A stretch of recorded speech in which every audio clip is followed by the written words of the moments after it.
Anong nangyayari sa inyo kapag meron kayong mabigat na problema? Yung problemang mabigat talaga. Parang you against the world na.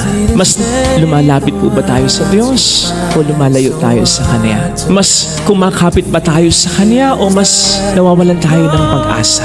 Ano nga bang mas mainam sa dalawa?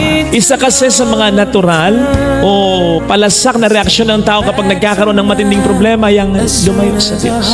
Magsakang negosyo kahit nagsisikap, nagkasakit kahit nag-iingat, naging pasaway ang anak, niloko ng asawa, namatayan, nagtatampo na sa Diyos, hindi na nagdarasal, hindi na nagsisimba, para bang tayo nagmamalaki na? Hindi kaya iniisip natin anong tayo bata pa, pwede rin umepekto sa Panginoon yung ginagawa natin sa ating mga ama at ina, na kapag hindi natin nakuha ang gusto natin, tayo nagmamaktol na sa pag-asang tayo aamuin nila. It doesn't work with God. Hindi siyang mag-a-adjust. Tayong dapat mag-adjust sa Kanya. So hindi niya tayo haamuin. Lalo pat meron siyang dakilang layo.